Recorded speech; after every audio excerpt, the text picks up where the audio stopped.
बिस्मिल्लाहिर्रहमानिर्रहीम। Welcome back dear students. आज हम स्टार्ट करने जा रहे हैं review exercise chapter 4 class 9th math new book, और उस रिव्यू एक्सरसाइज का क्वेश्चन नंबर 3। क्वेश्चन नंबर 3 आप स्क्रीन पे देख रहे हैं, जो कि हमारे पास है find LCM and HCF by prime factorisation method. हमने इनको फैक्टराइज करना है और फिर इनका एलसीएम फाइंड करना है और HCF. LCM mean least common factor और HCF mean highest common factor. ये पीछे भी क्वेश्चन करवा चुके हैं।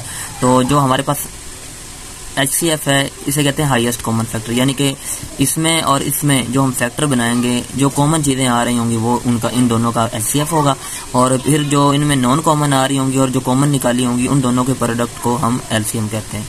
तो चलें स्टार्ट करते हैं। इसका पार्ट नंबर 1 है 4x cube plus 12x square. आगे एक हमारे पास एक्सप्रेशन ये है 8x स्क्वायर प्लस 16x। सबसे पहले हम इसको फैक्टराइज करते हैं। तो यहाँ पे हमारे पास है 4, सोल्यूशन लिख लें। 4x का क्यूब प्लस 12x स्क्वायर। तो यहाँ से देखें हमारे पास इधर x स्क्वायर है, इधर x क्यूब है, तो एक तो x स्क्वायर कॉमन आ रहा है, ये कॉमन निकाल लें। दूसरा ये भी 4 पे डिवाइड हो रहा है, ये भी 4 पे डिवाइड हो रहा है, तो 4 कॉमन निकालें। इसका मतलब 4x स्क्वायर इन दोनों में क्या आ गया, कॉमन आ गया। जो चीज़ कॉमन निकालते हैं हर टर्म पे क्या करते हैं, डिवाइड करते हैं। 4 से कैंसिल होगा तो 1 आएगा, 1 ना भी लिखें तो कोई बात नहीं है। x स्क्वायर जब x क्यूब से डिवाइड होगा तो इधर x बच जाएगा, x की पावर 3 है, इधर x की पावर 2 ये वाला इसके साथ इसको डिवाइड किया। अब इसको इसके साथ डिवाइड करेंगे। 4 को 12 पे डिवाइड किया, आगे प्लस है, प्लस लगा ले, हमारे पास 3 आएगा आंस, और इधर x स्क्वायर है, इधर भी x स्क्वायर है। जब ये दोनों डिवाइड होंगे तो हमारे पास आंस आएगा, ये दोनों कैंसिल हो जाएंगे, तो x प्लस 3 ही हमारे पास आएगा। ये इसके फैक्टर बन गए। इसे मजीद स्प्लिट कर सकते हैं आप। 4x cube plus 12x square which is equal to 2 2 4 होता है, 2 मल्टीप्लाई बाय 2 कर दें। x को मजीद स्प्लिट कर सकते हैं। x मल्टीप्लाई बाय x की पावर 2 है तो 2 दफ़ा x को लिख दिया, मल्टीप्लाई बाय आगे वाली ये हमारे पास ये जो फैक्टर बना पड़ा है x प्लस 3। तो ये हमारे पास फैक्टराइज हो चुका। अब हम इसको करते हैं फैक्टराइज। तो ये हमारे पास है 8x square plus 16x। Okay हो गया।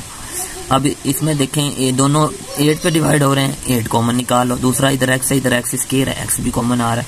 जो चीज़ कॉमन निकालते हैं इन दोनों पे डिवाइड करते हैं। इसको जब इस टर्म पे डिवाइड किया 8 से कैंसिल होगा, और x जब x से कैंसिल होगा तो एक x इसका बाकी रह जाएगा, तो x इसका आंसर आ जाएगा। आगे प्लस से प्लस लगा लें।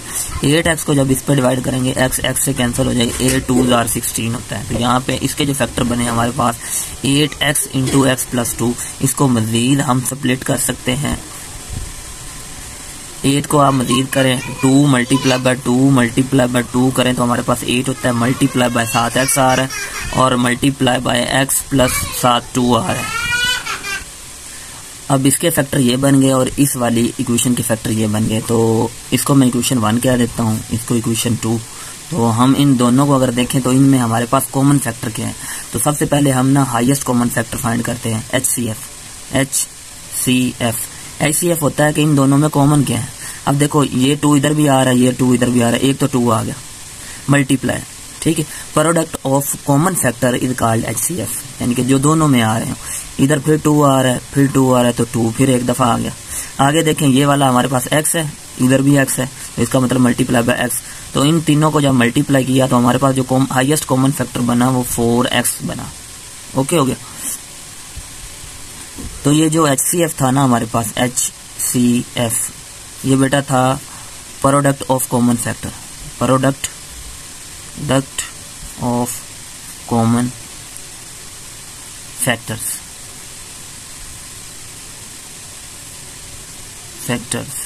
ओके हो गया। तो ये हमारे पास एचसीएफ होता है। अब हम इसी का एलसीएम फाइंड करेंगे।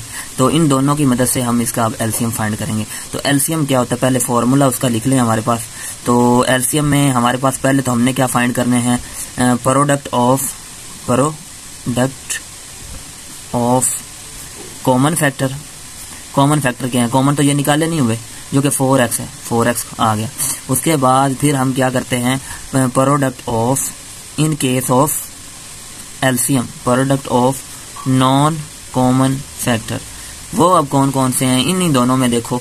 अब जिन पे मैंने क्लिक नहीं ना किया वो हमारे पास नॉन कॉमन है, जो दोनों में नहीं आ रहे। तो इधर x आ रहा है और ये आ रहा है, ये दोनों लिख लें। यानी कि जो जिन पे मैंने क्लिक किया है, इसके अलावा जो बच गए हैं इसमें और इसमें, वो हमारे पास नॉन कॉमन फैक्टर है। तो हमारे पास x आ गया, और साथ क्या आ गया, x ऊपर कर ले थोड़ा, +3 आ गया। और उसके बाद फिर नीचे वाली में देखिए, ये वाली इक्वेशन 2 में 2 रह गया और x +2 रह गया, 2 मल्टीप्लाई बाय x +2। तो ये वाले हमारे पास non product of non common factor, यानी कि नॉन कॉमन फैक्टर है। इसको सिंपलीफाई कर लेते हैं, 2x बन गया मल्टीप्लाई कर, और ये दोनों एज इट इज लिखते हैं, x +3 और x +2। अब क्या करें, हमने फाइंड करना है एलसीएम, ठीक है। तो एलसीएम हमारे पास क्या होता है, LCM product of common factor, यानी कि प्रोडक्ट ऑफ, मैं शॉर्ट में लिखता हूँ, common factor multiply by product of non common factor. Okay हो गया, आप इंग्लिश में लिख लीजिएगा मुकम्मल सेंटेंस में। तो एलसीएम हमारे पास क्या हुआ, which is equal to product of common factor. तो हमने वो 4x नहीं आया हमारे पास, हाँ यही था ना प्रोडक्ट ऑफ कॉमन फैक्टर, जो कि HCF था, 4x आ गया multiply by non common factor, ये आ गया हमारे पास 2x into x +3 into x +। अब नेक्स्ट बेटा इसको थोड़ा सा और फर्दर सिंप्लीफाई कर ले, मल्टीप्लाई कर ले आप, LCM which is equal to 4 2 are 8 x और x बेसिस सेम हो, पावर ऐड हो जाती है इन केस ऑफ मल्टीप्लाई, तो एक पावर इसकी एक पावर इसकी, ये पावर 2 बन गई। साथ ये एज इट इज लिखते हैं, x +3 और x +2। तो यहाँ पे हमारे पास ये वाला ये जो दो एक्सप्रेशन दी हुई थी, इनका जो हमारे पास हाईएस्ट कॉमन फैक्टर है ना HCF, वो हमारे पास है 4x, और जो लीस्ट कॉमन फैक्टर है वो हमारे पास क्या है, 8x² into x +3 into x +2। तो यहाँ पे आप कहाँ से आप इसे अलग भी लिख सकते हैं, हेंस ये आपका आंसर आ चुका है। हेंस में क्या लिख सकते हैं, हाईएस्ट कॉमन फैक्टर, उसने कहा फाइंड करो, जो कि हमारे पास 4x है, और लीस्ट कॉमन फैक्टर उसने कहा फाइंड करो, जो कि 8x² into x +3 into x +2। तो ये बेटा आपका आंसर आ गया। यहाँ पे आज आपका क्वेश्चन नंबर 3 का पार्ट नंबर 1 कंप्लीट हुआ। तो इसी के साथ मुझे इजाज़त दें, मिलते हैं नेक्स्ट वीडियो में। अल्लाह हाफिज़।